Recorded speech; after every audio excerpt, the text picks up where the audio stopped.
cómo explica que la tasa de crezca la mala distribución de la riqueza. Bueno, eso, digamos, no, es una cosa, digamos, el capitalismo funciona por tasa de ganancia, por maximización de la tasa de ganancia. Obviamente lo va a lograr cada vez que mejore el empeoramiento del reparto de la riqueza, obviamente. Es así. Si yo logro que un asalariado se conforme con menos, voy a poder tener más plusvalía. Y la plusvalía es lo único que va a conformar la base, digamos, de todos los capitalistas, de donde van a sacar su tasa de ganancia. No hay forma. O sea, después se pelean entre ellos como se llevan el pedazo de la torta, pero la tasa de ganancia surge de lo que le logran explotar de todos los trabajadores. Si no, no hay. Si antes la tasa de ganancia era más grande y había menos inversión y ahora es más chica y hay más, porque hay más inversión y la distribución va en contra de eso, y yo tengo entendido que o sea, los sueldos de la gente de ahora le permiten un nivel de vida un poco mejor de lo que era antes.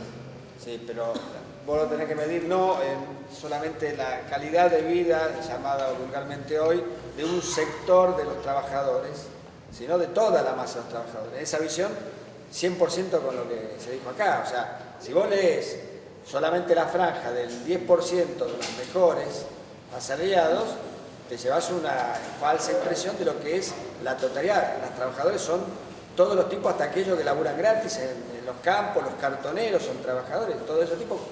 ¿Qué tienen de ese buen salario? No tienen ni salario, entonces no figura en la estadística del salario formal, con lo cual se lo elimina y se habla solamente de ese sector asalariado formal, que, por ejemplo, por estadística oficial de nuestro país, del total de los trabajadores, me meto de terreno de él, pero decímelo, estoy hablando de memoria, creo que alrededor del 35-40% está formalizado, con lo cual de la única estadística que estás hablando de esta, la demás, la que quiere decir el que hizo la estadística.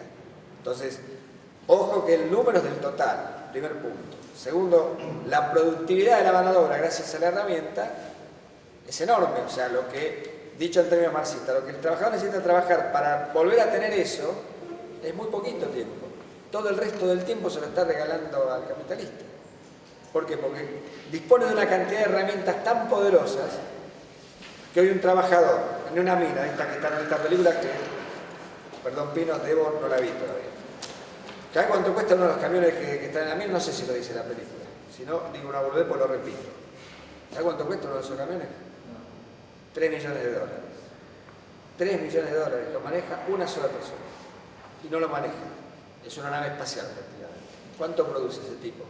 ¿Cuántas toneladas mueve por día ese tipo? Vos compará eso con los millones que murieron en las minas de sacar plata en el Potosí para los españoles.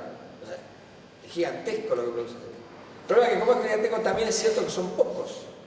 Entonces lo que va haciendo caer la tasa de ganancia es que, visto desde un lugar desde el capitalista, es bárbara la productividad, porque ese tipo produce lo mismo que 100 toneladas. El problema es que como todos los capitalistas van a copiar la misma máquina, la base laboral se achica en el mundo.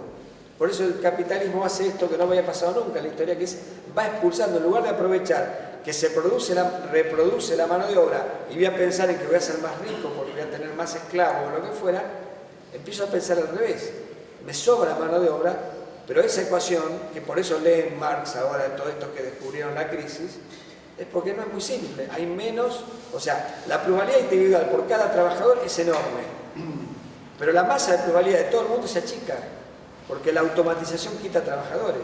Esta es la famosa anécdota de la General Motors, de la Chrysler, de Alzheimer Avanza, pero que la volvieron a contar ahora hace poco con la crisis. La contaron los que la negaban como anécdota, porque la habían contado obviamente los izquierdistas en su época, de uno de los primeros robots que aparece en el mundo, una cosa que hoy ustedes no se imaginan lo que era un robot hace 60 años, pero ya eran los primeros robots, y lo llama el capo de la Chrysler General Motors al dirigente sindical y le dice: anda a cobrarle la cuota sindical. Y por suerte el dirigente, que tenía cierto todavía clasismo en la cabeza, le dijo: y usted véndale un auto. Es así, o sea, si vos tenés todos robots y no tenés trabajadores, se terminó la plusvalía. Esto fue el postulado básico, y por eso resisten contra eso haciendo lo que hicieron durante 15 años. O sea, el llamado neoliberalismo lo que hace es buscar una estrategia de internacionalización para tratar de obtener una homogeneización de las ganancias, donde creía que ciertas barreras nacionales, nacionalistas, le impedían acceder a esas tasas de ganancia. ¿Por qué las necesitaban? Porque ya veían que se le caían las tasas de ganancia. Ya veían eso, entonces necesitaban internacionalizar el sistema para homogeneizar eso. Ahora, una vez que lo hicieron ya no tienen límite, porque no pueden ir a Marte a conquistar nada. Y se les sigue cayendo. Entonces, lo que hacen en ese momento, ¿qué es? Generan todo este sistema monetario, entonces todo el capitalismo es neoliberal. ¿Por qué? Porque cuando no encuentra respuesta, vienen unos tipos con una fórmula matemática y le explican que la circulación monetaria, y eso es el monetarismo, va a resolver todo el problema. Y lo que hicieron fue ni más ni menos que lo que criticó Alzogaray durante tantos años los gobiernos estatistas socialistas argentinos, como se llamaba él, que fue emitir billetes. Ahora, cuando se terminó la rueda, se terminó, es esta crisis que tenemos ahora, y por eso no termina. Porque sigue habiendo centenares de miles de millones de monedas, euro, dólar, yen, lo que quiera, que no tienen ningún significado de nada porque no está la plusvalía, llamada renta para el capitalista, que lo respalde. Entonces, vos haces la cuenta de cuántas horas de plusvalía hay disponible y cuánta moneda hay circulante, te sobran billetes. Y no tienen ningún significado y por eso es crisis. Porque lo que se hizo contra esa moneda fue una superproducción que no hay a quién vendérsela ahora. Porque ya la moneda no tiene valor. Es esto. Por eso, digamos, tiene importancia no perder nunca de vista lo básico de la teoría, pero lo interesante de pensar en esta época es porque con eso solo, antes a un obrero, digamos, la República Española, ¿con qué hace la revolución? Con la alfabetización, porque alcanzó con tener un pueblo analfabeto para tenerlo sometido. Entonces, la gran crisis que lleva a la guerra civil es que la República alfabetiza, y atrás de la alfabetización entran los socialistas, anarquistas, comunistas, trotskistas, aprovechar que el tipo quería leer, explicarle lo que le pasaba. Y el tipo tomó eso como una esponja. ¿Funcionó? Hoy no funciona. Esto es lo que a mí me interesa pensar cuando pienso en esta mesa. ¿Por qué hoy no funciona? O sea, no tenemos que perder de base la estructura para hacer que algo funcione, porque nos podemos llevar, como le pasó a los piqueteros, creer que esa era la llave del éxito de todo y no paraba más. Entonces no podés olvidarte de esa sabiduría básica que está en textos que hay que modernizar, por supuesto, pero tampoco podés perder de vista que hay realidades nuevas que eso no alcanza a superar y que se nos van escapando y que los llamados movimientos sociales, movimientos nacionales, movimientos populares logran captar. Y vos tenés que juntar esas dos cosas. Para mí, en esta época, tenés que juntar la fórmula de la Molotov son esas dos cosas. Si vos no juntás esas dos cosas, te quedás en un lugar a mitad de camino con una expresión populista que tiene un techo y se cae, o te quedás en una cuestión muy clara, muy enciclopedista, muy fantástica, pero no la toma nadie para ir a la victoria.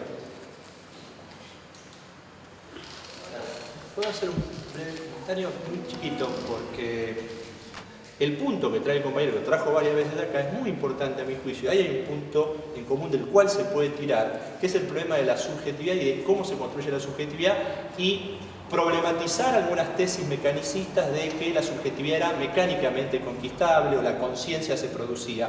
Ha pasado mucha agua respecto de las expresiones de Marx en el siglo XIX y la actualidad. O sea, una teoría científica como el psicoanálisis no puede dejarse de considerar desde el punto de vista emancipatorio. La izquierda orgánica entre que la ignora y a veces hace bandera de esa ignorancia. Eso es terrible para la conciencia, porque se cree que colocando 5 periódicos, calentándole la cabeza a alguien en un lugar, en una fábrica o desde afuera ir a dirigir un conflicto, significa estar con la clase. Eso es terriblemente improductivo, terriblemente pernicioso para la conciencia. Pero para mí, en lo personal, no se potencia el tomar el problema de la subjetividad como problema central de la emancipación, de la organización contra la explotación, si se produce a partir de desplazamientos categoriales, conceptuales, respecto de la contradicción fundamental. Y ahí me parece que también hay un pequeño desacuerdo, pero un acuerdo también, esa combinación de la que hablaba recién el compañero. Para mí hay que tirar de ahí y potenciar mucho en todos aquellos que pretenden la revolución, la transformación material y social. Agradecemos a los oradores por haber venido.